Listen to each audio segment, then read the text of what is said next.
The 2024 and 2025 Nissan GTR. I'm going to, of course, talk about what's new with these model years. However, I really want to vibe with the people on this one. I really want to get your thoughts in the comment section below. From everyone, I want to get your thoughts on this near 2-decade-old sports car. But okay, let's just quickly get the 2025 GTR out of the way.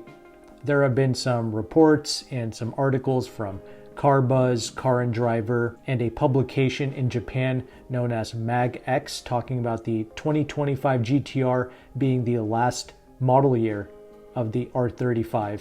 They said that 1,500 copies would be sold, but we're not sure if those are global numbers or solely Japanese numbers, and 300 of those 1,500 GTRs would be Nismo models. And it's essentially going to be a special edition. Every year is a special edition with these low production cars. But yes, these vehicles are essentially going to have this new blue heaven interior color, and that's its main standout feature. Now, none of this is official. It's not completely confirmed. And apparently Car and Driver did reach out to the US Nissan PR people, and they simply said that they cannot comment on future product plans. But yeah, even though it's not officially confirmed, it's pretty logical, and it does make sense that 2025 would and should be the last model year for these vehicles. I mean, a 16-year production run is nuts. I think this is officially the oldest new car on sale. Dude, this thing is older than the Toyota 4Runner. That is mind-boggling. But anyway, I don't like to talk too much about rumors and things of that nature. Let's get into the 2024 because we have an official US press release for that. And once again, we have two new special editions. This is again the 2024 Nissan GTR for the United States market. We have the T-Spec Takumi model and a Skyline edition. That's your two main updates for the 2024 model year. The T-Spec Takumi, it's going to come in this beautiful new midnight purple paint job, and it will have an exclusive Mori green interior trim. And I have to say that interior, it's looking pretty sweet. It's got the gold stitching, it's that semi-aniline leather, and we also have a quilted Alcantara headliner. All very nice things to see. Also standard for the GTR T-Spec or the Takumi edition, it's going to have some mechanical enhancements, including a GTR Nismo carbon ceramic brakes. We're also going to get gold painted version of the Nismo Raise 20-inch forged wheels, which also look great in conjunction with the midnight pearl paint job. And finally, we're also going to get the Nismo tuned vehicle dynamic control with wider front fenders. And the Skyline edition, it's going to be available in Bayside blue paint with a Sora blue interior. And I'm sure fans of the vehicle already know about all the specs and all the nuanced details, but in case you don't, I'm going to have all of that on the screen for you to check out and look over. Some of the things that stood out to me is the coefficient of drag. Despite this new GTR having increased downforce, the coefficient of drag is unchanged. It's still 0.26. That is pretty cool. The Nismo models are going to come with 600 horsepower, and the Premium and the T-Specs, they're going to come with 565 horsepower. The GTR Premiums and the T-Specs should be arriving to US dealers in the spring, and the Nismo 2024s should be arriving in the summer of 2024. Anyway, more importantly, I just want to talk with the people regarding this car. When they came out with this GTR and they had their little press event or their stage event revealing this vehicle, and they had the two GTRs on the stage, I thought those were like the 2008 cars sitting on the stage there. I thought they were harping about how great the early R35 GTR was and how revolutionary it was. And I thought after they got done stroking the car from 08, I thought then they were going to come out with the new GTR. But nope, on the stage that entire time was the new GTR, and I was just so disappointed because I had seen previously this vehicle known as the Nissan GTR 50. I thought that was going to be the new R36, but nope. The GTR 50 that I saw was a coach-built vehicle by Ital Design. It was like this limited production $1 million GTR. But that thing looked hot. I was waiting for the GTR 50 to be unveiled behind the curtains, but nope. That's a totally different thing. Just a coach-built vehicle. So in 2024/2025, to be seen driving around in like a 16-year-old vehicle is pretty surreal actually, because back in '08, I was a big fan of the GTR. In '08, when the vehicle came out, it was a 2009 model year for the United States. But whatever, you get the idea. I was a fan. I thought it looked slick. Some people like to make fun of it and call it like a two-door Altima. No, I think this vehicle has its own unique swagger, at least to the people who know what it is. To the average person, yeah, this thing runs under the radar. Nobody would ever believe that this is a six-figure vehicle, at least the non-car enthusiast. And the main thing about this vehicle when it came out in '08/09 was the starting price was $70,000, and people were pitting this thing up against $250,000, $350,000 vehicles. It was like your obtainable supercar.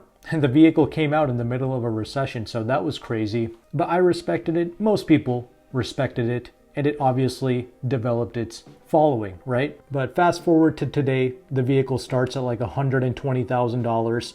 It's no longer the obtainable supercar or that cheap supercar slayer, right? We have other vehicles today, or many vehicles, that fulfill the role of the obtainable supercar. We have things like the C8 Corvettes, the Stingrays, the ZL1 Camaros, your Hellcats, your Shelby GT500s, many of the BMW M cars, they're rockets now. So we have a lot of neck-snapping performance vehicles for under six figures. Not to mention all of the EVs. You have six-figure EV vehicles like the RS e-trons that you can literally lease for a couple $100 a month. I mean, the EVs are practically free.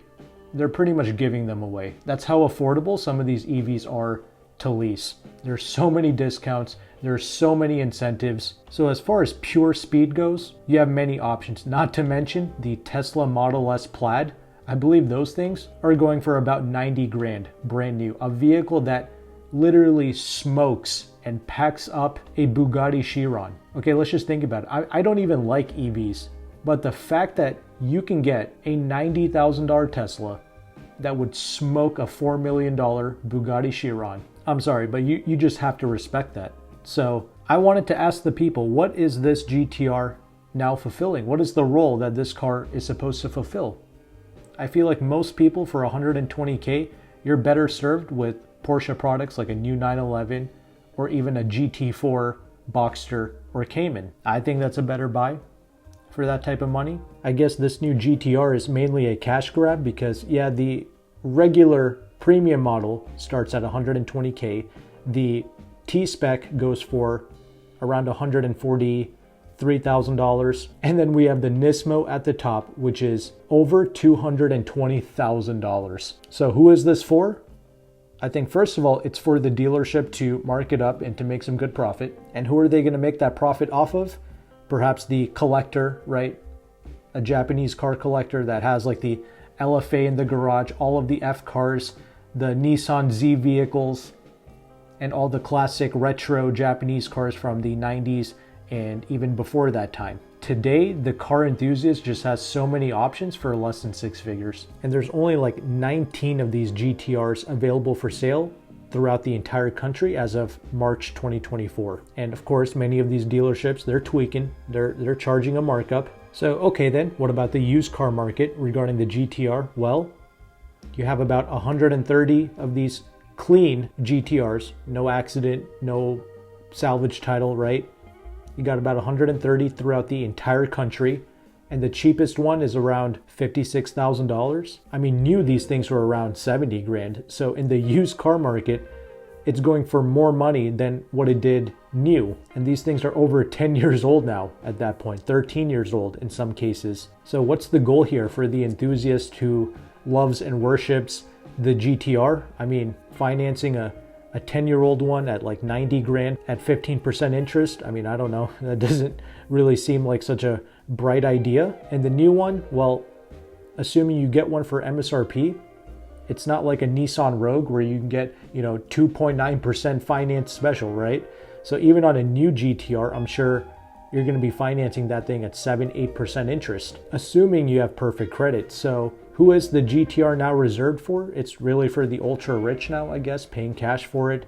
You're a collector, or something. Those are really the only people I can see buying these vehicles. Anyway, that aside, I definitely want to hear your thoughts in the comment section below. Do you agree with what I have to say?